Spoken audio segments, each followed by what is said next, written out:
Good morning, everyone, and welcome to the European crossover webinar. And we are seeing interest rates, or at least U.S. rates, continue to move higher at this time. We'll switch over to that screen.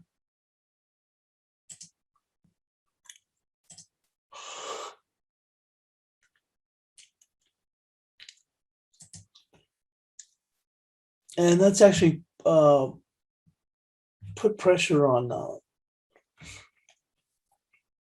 indices. Nasdaq had opened up a little bit higher, and then even pushed even higher from what it even did on Friday. But then, as we saw the 10-year breaking down here, and it's actually continued to go lower. We were as low as, I think we got as low as, it was 24 or 23 and a half, and then we kind of rebound just a little bit, but you can see they've even made new lows.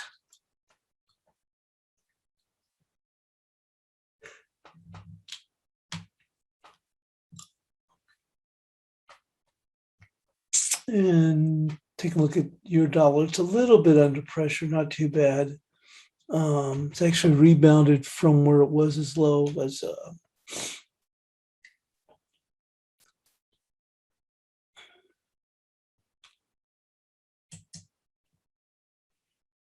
I dropped down to 1571, popped up a little bit.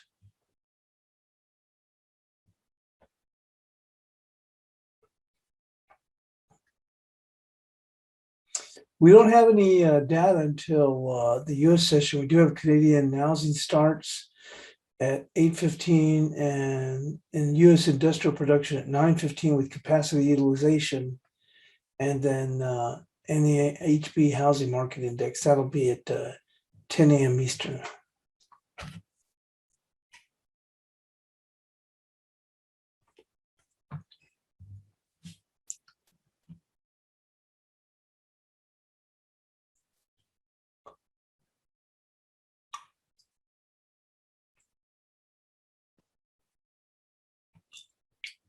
So like calendar,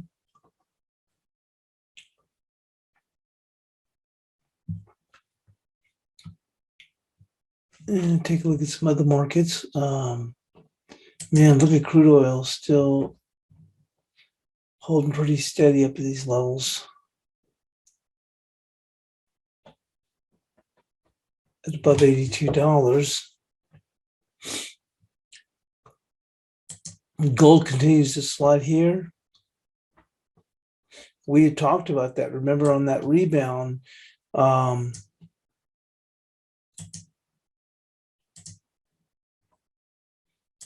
we had an idea that we were going to rally. And then at the time, I think I was looking for 89 the high, but we gotten up as high as 96, I think. And then I thought we did the analysis. Remember we had already hit it, but we talked about 1802 being, remember that had been a number that they bounced back and forth between 1812, 1802, 1812, and 1802 sometime back. So then all of a sudden you can see where we really came apart. And we can easily hit some stops that'll push us down to the lower 17s.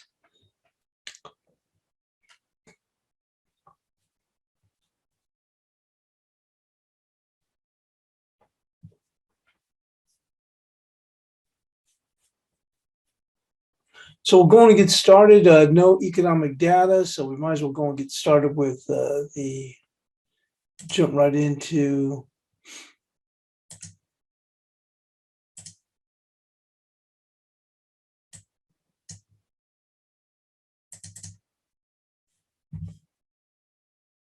the buys chart. So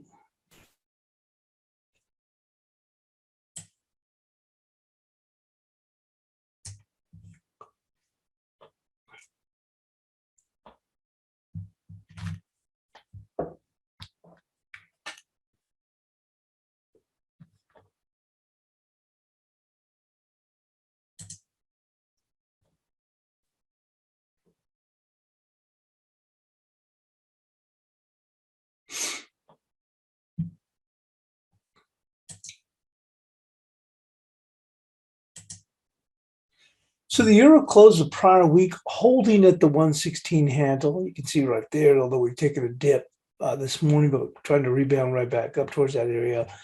Although the downtrend is secure, the pair is oversold. A rally may allow the market to come up to 1675, where initial offers will appear. Immediate support will be at 1541, with once again the major weekly pivot at 1496. Well, they came up under a little bit of pressure this morning, but we've already explained, why that is once again, look at US rates pushing higher. We are coming a little bit off of these lows here on the 10-year, which is allowing a little bit of a bid to come back into the Nasdaq. See that now.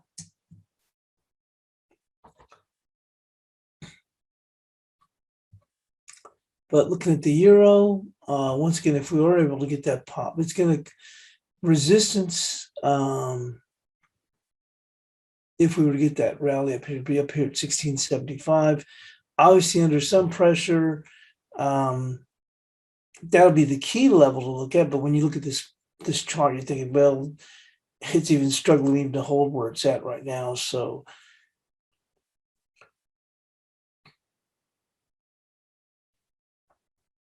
it's going to have to do quite a bit. So at least for this morning, we'll keep it simple.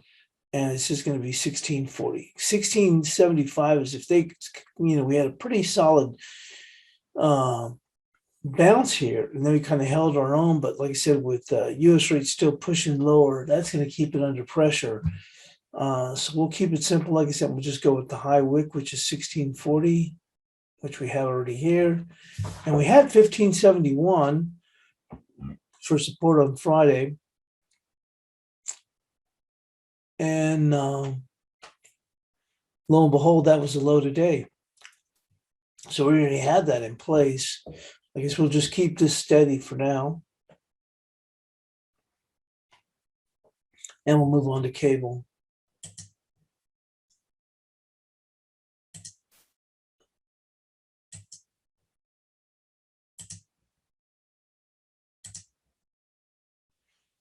Cable posted a solid close to the prior week, challenging the resistance level of 37.52. There we go again, 37.52.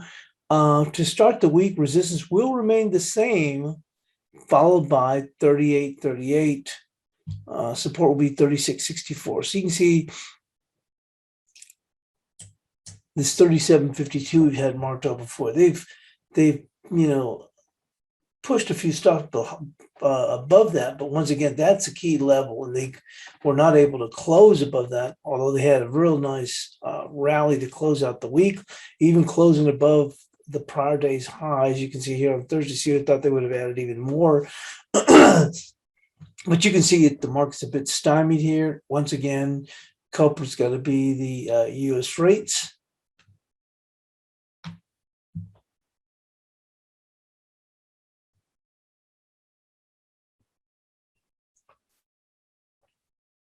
So we're going to stay in here with the 37.52, thinking that we may be just remain a little bit under pressure. They may even give up a little bit back here. We'll see. And then we had support at 36.64.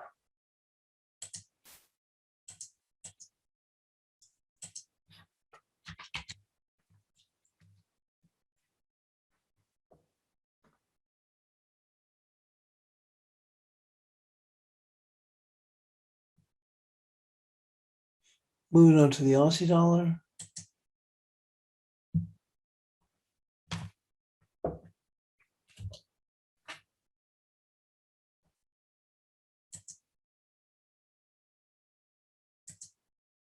So the Aussie continues on a steady climb with the upswing in base commodities. We can see here where we're posted that in the chat room too. Zinc futures, I think they were up 7%. Yep. This is in the Asian session, the most traded zinc futures contract on the Shanghai Futures Exchange for non-delivery jumps over 7%. Holy smokes. I'm not saying that Australia has to do with zinc futures. I'm saying that is one. That's just, and I saw where same thing where iron ore was up pretty high too. So all these are going to just continue to add to this upswing. We talked about this a week ago. I remember when people were talking about this going down to 68 cents. I had no idea, but it just seemed like it just was tired of moving down. It just didn't want to move down anymore. And of course, we've seen a decent little rebound. I guess one could think, even with the issues with inflation, that this thing should be much higher. But of course, Australia has its own problems that they've had with the shutdown. So maybe that's keeping a bit of a lid, but we have bounced back. The pairs resistance level to start the week will be the small zone of, I guess it doesn't show the little thing here, 74.50 to 88. I've got the 74.50 here. Just go 88.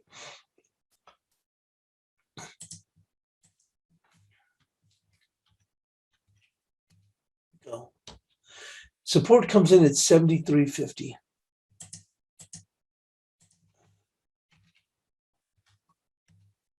There we go.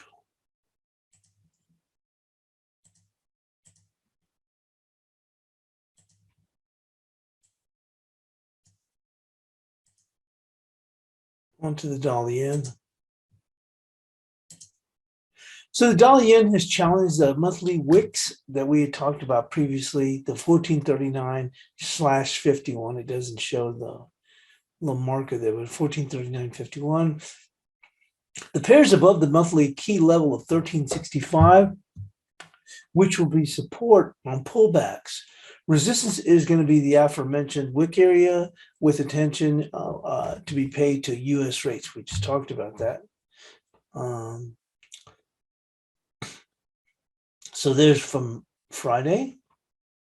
Obviously, we made that run in that area, and support on a pullback, 1367.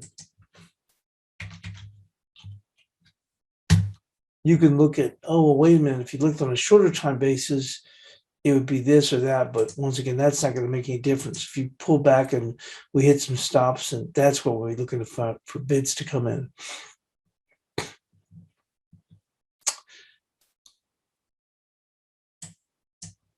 Now the cash dollar index.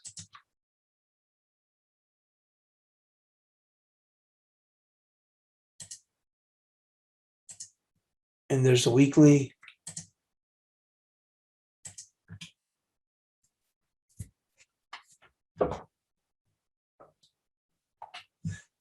The dollar index for the third week has stalled in the 94.50 area. Resistance will remain the same for the week ahead.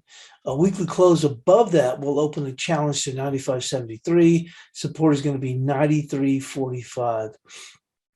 You can see on the weekly, we've bounced back to this area. If you were to pull this much further back,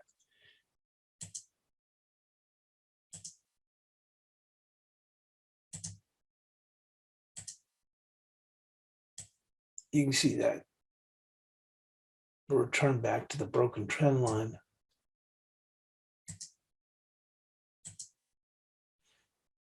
And you can see here with this weekly just stalled here at that 94.50. So it's going to be 94.50.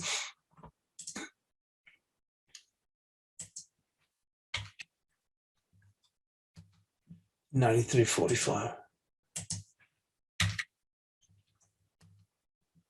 And we could look at this on a much closer basis. Here we are on a daily. And take this down to a 2 hour and say, okay, well, actually, if you look at this,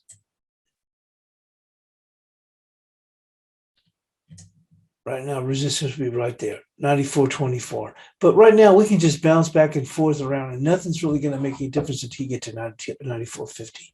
Henceforth, that's why we're going to keep that at that key level. You take this back to weekly. As I mentioned, we've stalled in this area. That's what's going to be able to push us much higher if we're able to go and do that. Now, once again, we talked about the euro with that huge weekly pivot at 14.96. So that basically tantamount to this moving back up into this area. Maybe we get a little bit above it, but do we hold it and goose some stops? And if we got beyond that, that'd really push that. Now, could that be generated by the run here in US rates? Well, we talked about previously on the 10-year, that's what I thought we were going to get to. And we remember we were close for the holiday the other Monday, and then we started out a little bit weaker when we came back, but we're starting to push back. So do we push back up here and get back up here to challenge this 163.6? We shall see.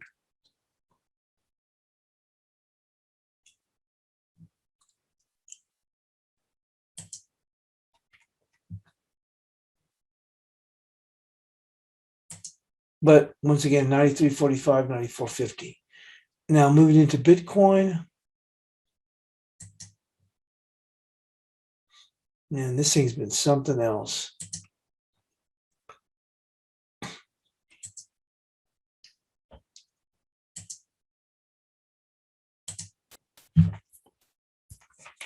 Bitcoin closed at its best level so far to end the week. Resistance will be the all-time high of 65,520. 2 consecutive closes above will project a challenge of 75,433, which would be the 127% extension. Support will be 60,092. So, wow, what a run. Right now, we're just going to go with what was the all-time high.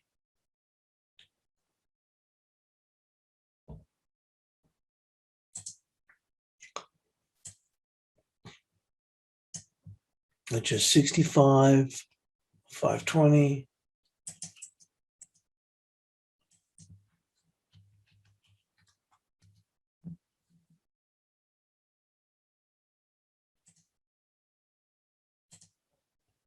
And support 60,092.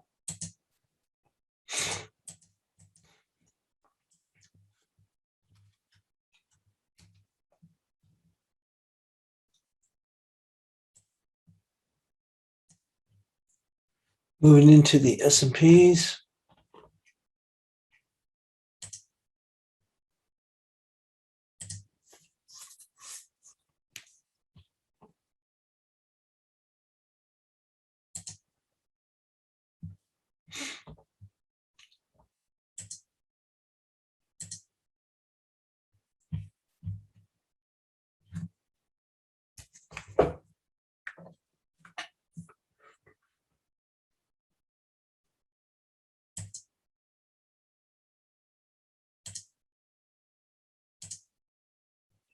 So SPX futures rallied last week to the key level of 44.16 before paring back. Area to defend will be 43.55.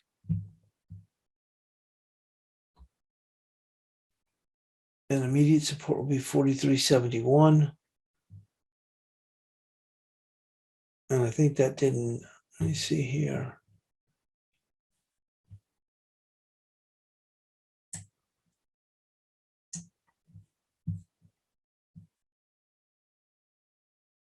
I think that didn't update. Hold on a moment.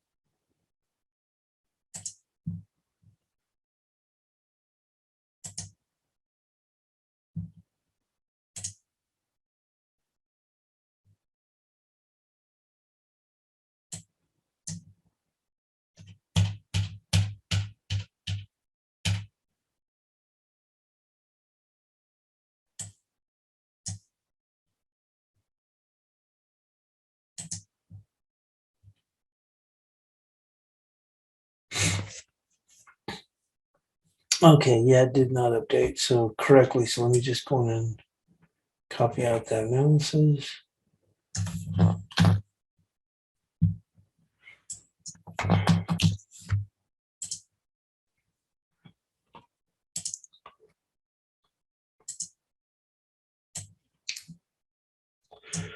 So SPX futures closed above the 50-day moving average. You see right there, and took out the 44.46 level.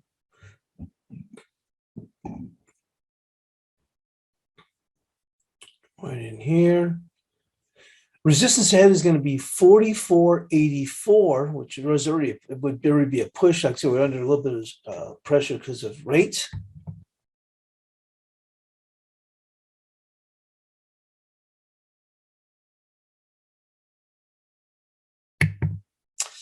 And support will be 44.46.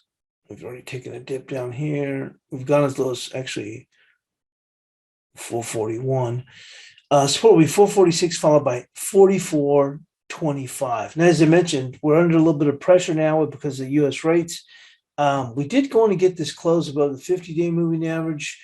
And the next push, if we're going to do just that, would take us up to 44.85. Now already, it's already had a phenomenal move.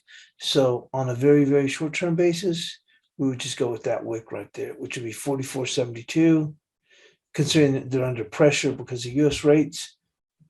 So let's just 44.72.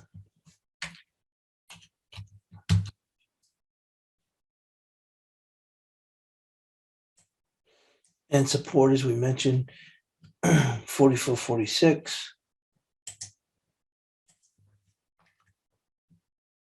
Followed by 25. There is some support at 35, but once again, if we're going to break lower, and we do go, and once again, the low is already at 41. If we do go and make that extent, if we generate some follow-through momentum, then eventually that's where they would make a run to, which should be 25.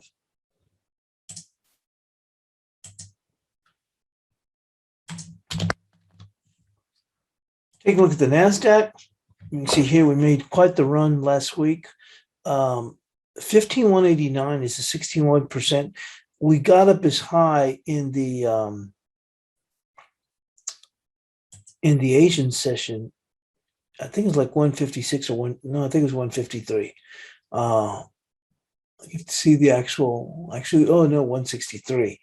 But you can see here where the 61% retracement comes in at 51,689. That's a 61% retracement of the all-time high.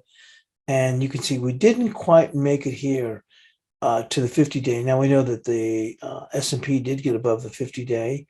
But you can see here that we actually rallied right to that 50-day. And then we paired back from there. But that was as interest rates started going pull back.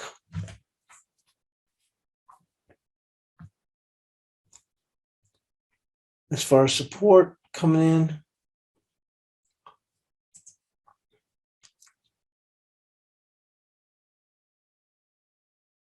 immediate support would come in at 15,024.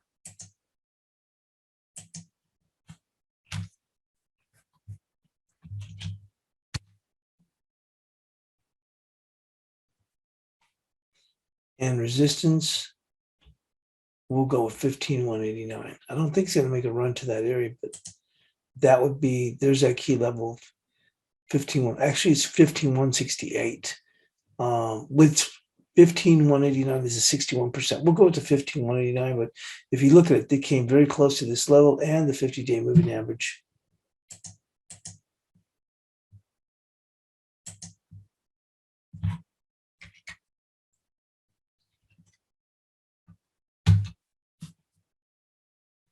And now moving into gold.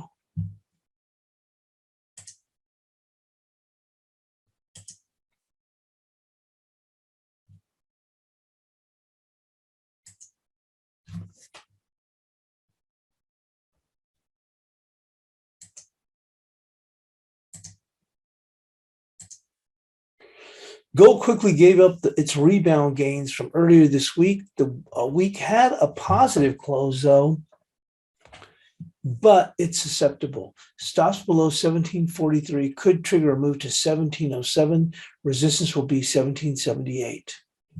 So 1743 for support.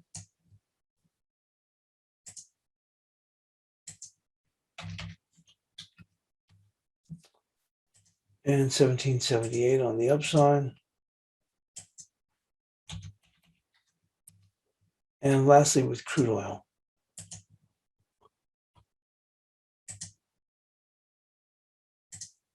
Then we've moved into December. West Texas Intermediate closed above its monthly wick of 82. The market faded from its resistance last level by 82, but only to come bouncing back. Resistance to start the week will be 83.90. A close above 84.65 will take the market to 86.02 for starters, with a potential move to 91.64. Support is going to be 81.20, followed by 80.77. Looking pretty spry right now. It'll be 81.20.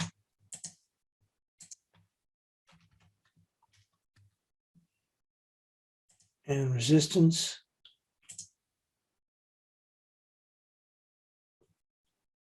$83.90. Did come up here to 83.10.